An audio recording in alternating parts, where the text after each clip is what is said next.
Olá pessoal, hoje nós vamos terminar a nossa aula sobre o texto do Felipe Kottak, o que é antropologia. Não sei se vocês lembram, mas na última aula a gente parou justamente na parte onde a gente estava discutindo se a cultura interfere na biologia ou no meio geográfico. Dessa tríade, quem que domina quem interfere mais, quem acaba dominando mais o nosso modo de agir. Então a gente vai discutir um pouquinho essas questões hoje e vai encerrar o texto. Também a gente vai pensar algumas questões práticas, né? Como que a gente consegue observar isso no nosso dia a dia, nas coisas que a gente faz, os padrões, na nossa sociedade de maneira geral, certo? Então vamos lá. A questão que eu tinha deixado para vocês na última aula era de que forma que as mudanças da cultura e na sociedade influenciam na nossa mudança biológica. Então a gente vai ver vários exemplos aqui hoje de como que a biologia acaba sendo moldada, né, em alguns casos, pelos padrões culturais e por aquilo que a sociedade diz que é correto ou que é o modelo a ser seguido, tá? Então a gente vai tentar ver alguns exemplos justamente para entender como que funciona isso na prática. E aí eu tinha perguntado para vocês sobre isso e muitos de vocês colocaram alguns exemplos bem interessantes, né, de como que a biologia acaba sendo moldada pela cultura. E um dos exemplos que inclusive tem aqui no texto, que eu gosto bastante, que é o das mulheres que praticam natação, por exemplo, nos Estados Unidos, né, o Kottak vai citar isso, vai colocar como exemplo, que elas não têm essa preocupação, por exemplo, da mulher brasileira de manter o corpo nesse perfil de mulher de propaganda de cerveja, né? Não é o caso, por exemplo, das mulheres norte-americanas. Então elas não veem problema em praticar um esporte que deixe elas com o ombro mais largo. Ao contrário das mulheres brasileiras que optam por manter biologicamente um padrão de estética. A questão da estética também, ela muda muito com as sociedades, as culturas e os tempos. Se a gente for observar o que é beleza na Idade Média, é a gordura, como eu já falei pra vocês, porque a saúde vem em função da boa alimentação. Então os padrões vão mudando com o tempo e a gente vai moldando em certa medida, tanto quanto possível, a nossa biologia ao padrão cultural. Se a minha cultura diz que eu tenho que ser magra, eu tendo a tentar me encaixar nesses padrões e me manter assim. E aí a gente tem uma série de distúrbios, né, para pensar como que as pessoas estão lidando com isso, né, a questão de elas comerem, depois vomitarem para justamente provocarem, né, no primeiro momento, o vômito na tentativa de emagrecer, né, a gente tem uma série de outros problemas que vêm desses padrões, né, a questão da baixa autoestima, onde as pessoas não se sentem bem, não se encaixam nos padrões e aí se sentem tristes consigo mesmas, né? Eu já falei pra vocês que esse padrão que a gente tem de estética é um padrão eugênico, né? Que é europeu, que é do alto, que é do branco, basicamente, do cabelo liso, do olho azul, do magro. Então, esse padrão europeu de beleza, ele é muito opressor e principalmente quando a gente fala do Brasil, porque a gente está pensando numa miscigenação, uma mistura muito grande de etnias e pouquíssimas pessoas que se enquadram nesse modelo. Então todo padrão já é excludente já para começo de conversa. E eu acho que ele é o maior exemplo para a gente pensar, num primeiro momento, como que a cultura vai moldando a biologia, né? Às vezes o meu corpo não tem estrutura para aquele padrão, mas eu moldo ele. E aí isso me lembra bastante o caso das mulheres da China antiga, que é o pé de lótus, onde elas acabavam moldando o pé delas para ficar cada vez menor, porque o padrão de estética era um pé pequeno, né? Que ninguém via necessariamente o pé fora do sapato, porque se visse ia ver que tava horrível, porque não sei se vocês já viram, né? Mas o pé de lótus, ele vai fazendo com que os dedos eles comecem a encolher, entrar assim para dentro e o pé fica totalmente deformado. Mas o padrão de estética da mulher da antiguidade na China, né, era a questão, em alguns períodos, né, não é em todo o período da história da China, era o padrão do pé pequeno, para que as mulheres, inclusive, pudessem se casar, né, e vivendo numa sociedade, sendo mulher e não podendo se casar, né, nós teríamos um problema gigantesco se isso acontecesse. Então as pessoas, as mulheres, né, faziam qualquer coisa para se encaixar nesse padrão, porque a sociedade que estava ditando essas regras e ela estava subordinando, submetendo o corpo dela a um padrão estético que não era o dela, porque o pé de lótus é pequeno ao extremo, né, eu tava perdida. E através da dor, através desse mecanismo de subordinação, elas acabavam conseguindo esse pé minúsculo, só que totalmente deformado. Então percebam que é mais um exemplo de como que a nossa cultura acaba, em certa medida, moldando a nossa biologia. E aí, para começo de conversa, para encerrar essa primeira parte, eu acho que o exemplo que eu já citei várias vezes também dá o arremato da nossa conversa. A questão da homossexualidade, né? Em muitas sociedades é uma coisa natural em mim, ou biológica, como queiram, mas eu vou reprimir porque a minha cultura diz que não é certo e a moral religiosa vai dizer que não é correto, a minha família, enfim. Então eu vou acabar moldando, em certa medida, aquilo que é natural e biológico com relação aos padrões culturais. Aí a gente poderia pensar uma série de outros exemplos, né? A gente sabe que tem um monte de coisa que é em nós natural. Por exemplo, a questão dos pelos, a gente pode ir além, né? A questão das mulheres se depilarem. É necessariamente uma questão de higiene ou é uma questão cultural? Essa é uma questão bem complexa e que dá uma série de debates, né? Mas é pra gente pensar mesmo, porque a gente sabe que os pelos do nosso corpo eles estão ali pra proteger. Mas com relação à mulher, eles são mal vistos, né? As mulheres elas são estimuladas a se depilarem, todos os sentidos, né? Até a sobrancelha tem que estar bem feita. E é um padrão cultural e que também é opressor para muitas mulheres, tanto que daí se brinca muito, né? Ou brinca, não sei se é bem a palavra, né? Tenta se ofender as feministas dizendo que elas são peludas, justamente porque é uma pauta interessante para se pensar, né? A gente realmente se depila porque acha que é necessário, porque é importante, ou porque existe um padrão cultural que diz que se você não fizer isso, você vai ser feia, você vai ser suja, você vai ser nojenta. É uma discussão bem pesada, mas eu acho que é bem relevante para pensar como que a gente molda, mais uma vez, a nossa biologia à cultura. Então a cultura diz que é certo, eu vou lá e faço. Né? A questão do cabelo enrolado, né? Vamos pensar isso ainda. Nós temos muitos exemplos aí, principalmente da mídia, né? Eu tava vendo esses dias o propaganda de um filme onde a mulher ela era pobre e tinha cabelo enrolado, super característico da cultura afro. E aí, quando ela ficou rica no filme lá, milionária, ela alisou e pintou de loiro.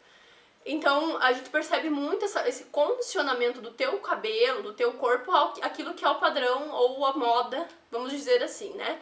Então, existe aquele modelo eugênico que a gente já viu, aquele modelo perfeito lá, dito perfeito, que é do modo europeu, e as pessoas tentam se encaixar a qualquer custo, então elas submetem o corpo e o cabelo, tiram o natural e submetem a esses modelos, a esses padrões. A própria questão dos nossos instintos ou daquilo que é natural, como por exemplo, né, as pessoas, elas não vão fazer cocô na rua, porque existe um padrão cultural, existe uma moral que diz que você tem que fazer isso na tua casa.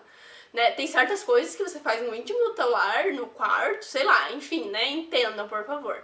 Você não pode fazer em outros lugares, porque existe um padrão cultural. Então a gente condiciona as coisas que a gente faz para determinados lugares, então o meio vai acabar condicionando a gente, né? Não só a questão climática, mas o ambiente que a gente tá vai condicionar aquilo que é instintivo ou biológico, mas principalmente a cultura, ela vai podar nossos instintos, ela vai colocar regras e ela vai dizer o que é certo e o que é errado, e a gente obviamente vai ser condicionado por isso. A gente vai fazer o que a gente acha que a cultura diz pra gente que é correto. E aí, claro, entra uma moral religiosa gigantesca que acaba nos moldando nesse sentido. Então, a todo momento, a gente vai estar condicionando a biologia e a geografia, o meio, né, a nós. A gente vai estudar agora um pouquinho alguns casos, vai tentar ver isso na prática, além disso que eu acabei de falar, né? Que outros exemplos nós temos e como a gente lida com isso no texto, o tempo inteiro ele está pensando nessas três questões. Meio geográfico, né, espaço, a questão da biologia e a questão da cultura. No próximo texto que a gente vai ver, que é o do Roque Laraia, aí ele é mais enfático na questão da cultura.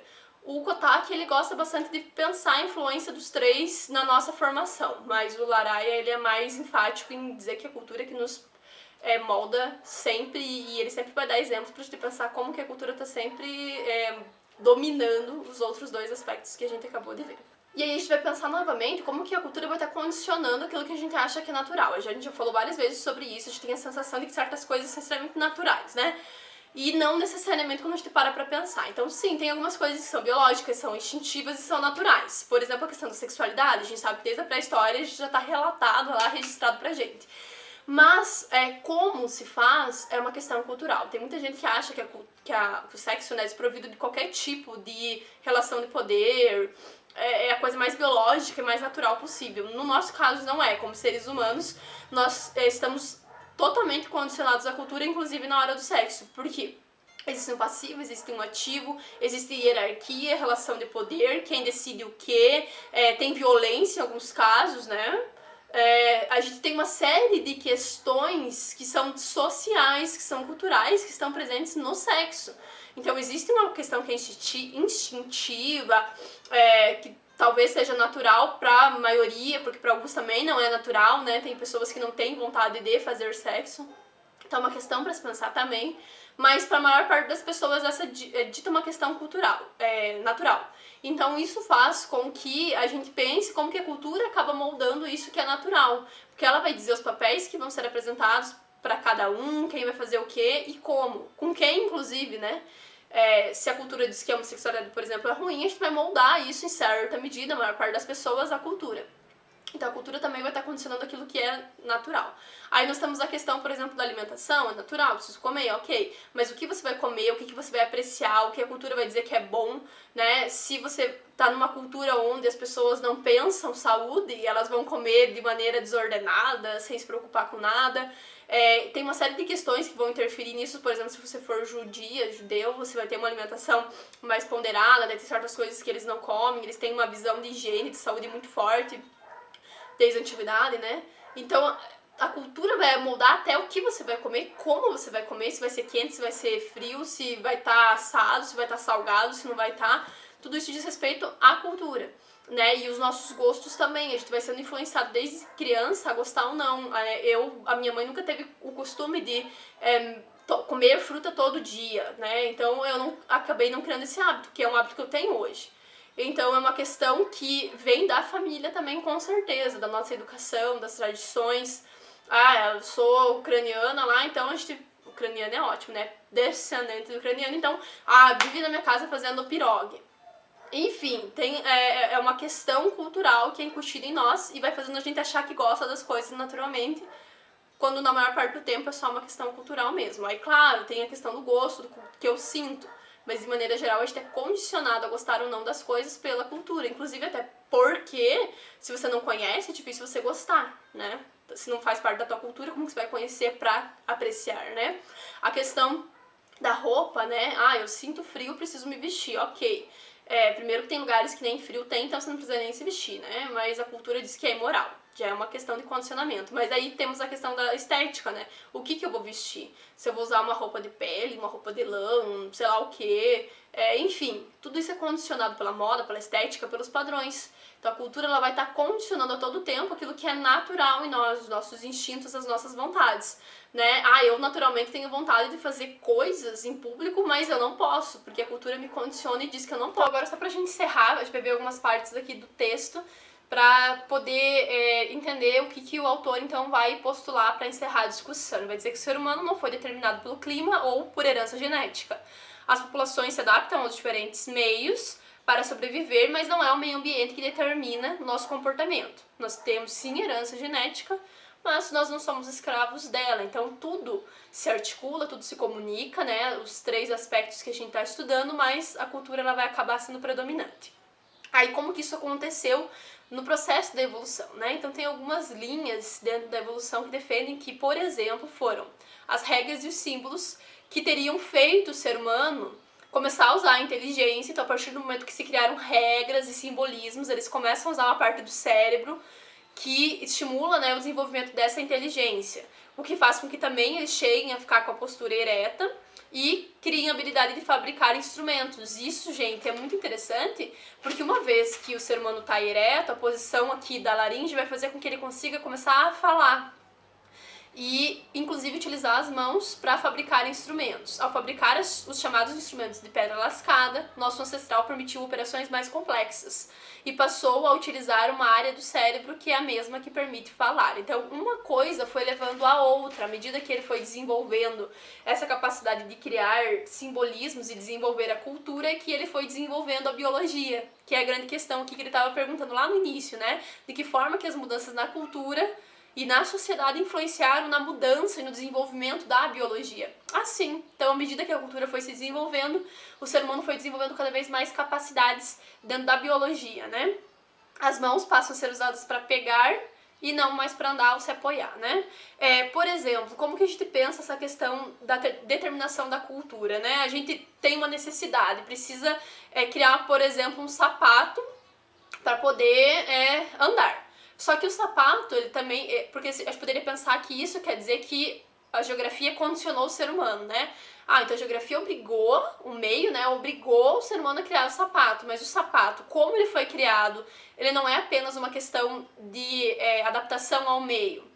Não é só uma resposta ao meio, mas ele revela status, porque aqueles que têm vão ter mais status do que os que não têm, né? Isso vai gerar uma questão realmente de empoderamento na sociedade, é uma questão de estética e é uma questão também de desenvolvimento da biologia, novamente, a cultura condicionando da biologia, porque o sapato vai permitir que se ande mais rápido, né? Então, tem a questão do meio, mas também tem a questão cultural aí, né? A própria questão do sexo, desde a antiguidade, não é só para reprodução, porque a gente tem registros de métodos contraceptivos desde a antiguidade. Então, nem sempre essa coisa de o sexo é só para a procriação foi uma verdade. Tá? O que mostra que, mais uma vez, a cultura está moldando a biologia, porque a biologia diz que a gente tem que fazer o sexo para a gravidez, né? Para a procriação. Mas não é necessariamente o que aconteceu culturalmente falando, porque a gente foi moldando, né, essas questões no decorrer do tempo. A necessidade de comunicação, cooperação e divisão de tarefas facilitou o desenvolvimento das características biológicas. Então foi o desenvolvimento da cultura, a divisão das tarefas, a necessidade de controlar a natureza que fez com que o ser humano também se desenvolvesse fisicamente. É cultural todo comportamento que não é baseado nos instintos, mas nas regras de comportamento em grupo que nos permitem transformar a natureza para a sobrevivência e nos permite atribuir significados e sentidos ao mundo através dos símbolos. Que símbolos? Por exemplo, a gente atribui ao branco a ideia de paz, a questão da roupa, o status, coroa, realeza, a gente atribui símbolos às coisas, e esse desenvolvimento do simbolismo fez com que a cultura começasse a crescer, a se desenvolver nessas sociedades, o que fez automaticamente a biologia ser moldada, né? Aí ele vai dizer que a biologia influencia a cultura e vice-versa. Por exemplo, quando a gente pensa mais uma questão aqui da influência da cultura no meio, a gente pensa que, por exemplo, a divisão de tarefas é uma questão natural, né? A divisão dos grupos ali. Vamos dividir grupos para ficar mais fácil pra gente sobreviver, mas automaticamente, a partir do momento que você faz isso pensando nas famílias, você já tem a influência da cultura aí. Vamos dividir os grupos, tá? Mas quem vai com quem? Eu vou com a minha mãe, eu vou com o meu pai. Então isso já é cultural. É mais uma vez a cultura interferindo nisso tudo. E também tem algumas linhas de pensamento aí na evolução que dizem que o cozimento da carne deixou ela mais macia, fez com que o intestino ficasse menor, tivesse mais caloria e o cérebro pudesse ficar maior, e aí desenvolve também a questão da inteligência, né? O Kotaki vai dizer que os seres humanos se adaptam ao ambiente com soluções culturais, então a gente se adapta ao meio e a gente adapta ao meio a nós, de acordo com a cultura, né? A cultura é uma força ambiental fundamental na determinação de como os corpos humanos crescem e se desenvolvem. Então, novamente, a cultura vai interferir na questão, inclusive, do crescimento. E aí ele vai citar a questão das mulheres que praticam natação nos Estados Unidos, que condicionam o corpo em função da cultura. As tradições culturais provocam certas atividades e habilidades, desencorajando outras, e estabelecem padrões de bem-estar e atratividade físicos. Olha que interessante. Então, a cultura que nos diz o que é bonito, o que é feio, o que é da saúde, o que não é, o que é aconselhável e o que não é, porque o padrão de saúde lá na Idade Média era a gordura. Então, vejam que até a questão da saúde é um modelo cultural. Aí tem uma questão que eu vou discutir que é bem interessante, mas eu vou deixar pra gente discutir mais lá no próximo texto, que é o comportamento adequado para meninos e meninas, que é uma questão de discussão de gênero, né? Os papéis atribuídos a homens e mulheres dentro dessas sociedades. Cultural. Aí tem muita gente que não entende essa questão, né, da frase da Simone de Beauvoir, né, que as mulheres, elas não nascem mulheres, elas se tornam-se. Porque existe um modelo do que é ser mulher. Então a gente vai se tornando essa mulher no padrão cultural com o tempo. Biologicamente, homens e mulheres não têm tantas diferenças a ponto de poder gerar essa hierarquia que a sociedade criou, né? Essa sociedade patriarcal. Então é uma questão biológica, e o texto do Roque Laraia ele vai falar bem sobre isso, por isso que eu vou deixar pra gente discutir mais daqui pra frente, certo? O frio e o calor também ajudam a determinar o tipo de personalidade que temos como adultos, então ele vai fazer algumas discussões no sentido de pensar como que pessoas em diferentes espaços, né, do globo vão ter o clima, né, e o próprio meio geográfico influenciando na personalidade, na maneira como eles são. É só pensar, por exemplo, a questão do Brasil, o Gilberto Freire também fala um pouquinho disso, né, os africanos trazem muito essa questão da amabilidade, do carinho, né, esse nosso jeito brasileiro de ser, alegre, e isso tem muito a ver com a questão dos ambientes mais quentes. Nos ambientes mais frios, a tendência é a gente ficar mais fechado, né, até mais corcunda, né, então isso diz respeito também um pouco do como o meio influencia. A gente não tá dizendo que o meio e a biologia não influenciam em nós, em quem nós somos, mas a cultura ela sempre dá um jeito de dar o toque final, né, a palavra final aí. E as culturas, elas não são isoladas, ele vai dizer que há contato entre as tribos vizinhas e elas vão se construindo através da interação. Então, desde a antiguidade, esses processos de formação da cultura, eles são comunitários, eles se dão através do comércio, das trocas culturais. E para finalizar, ele vai dizer que existem fatores ambientais que influenciam no nosso corpo, como a altitude, a nutrição, a temperatura, as doenças, e a doença também é uma questão que a gente trata culturalmente. Se você faz parte de uma religião, por exemplo, que diz que as ervas medicinais vão ajudar, você vai tratar dessa forma. Se você estivesse na Idade Média e tivesse uma doença, provavelmente você ia acreditar que era uma obra de bruxaria ou um castigo divino. Se você faz parte hoje de uma religião onde acredita-se que a gente não pode tomar remédio porque tem que esperar Deus curar, você provavelmente não vai fazer isso. Então a cultura, de novo, ela está condicionando inclusive como nós tratamos as doenças, como nós vemos as doenças e como nós lidamos com as doenças. É só pensar o que nós estamos vivendo hoje em dia aí com relação ao coronavírus, né? Tem gente que ainda acredita que não existe, que não é realmente nessa dimensão que estão falando, enfim. Aí tem esse embate ciência e WhatsApp, né?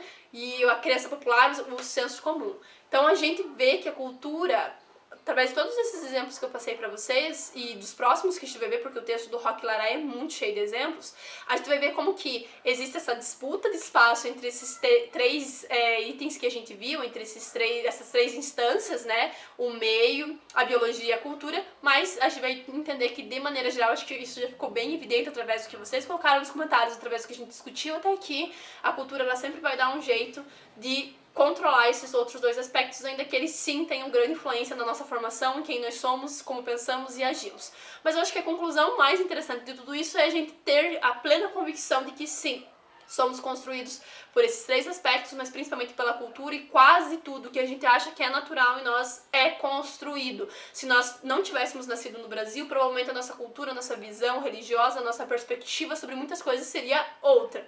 E é o que a gente vai discutir no nosso próximo vídeo, no texto do Roque Laray.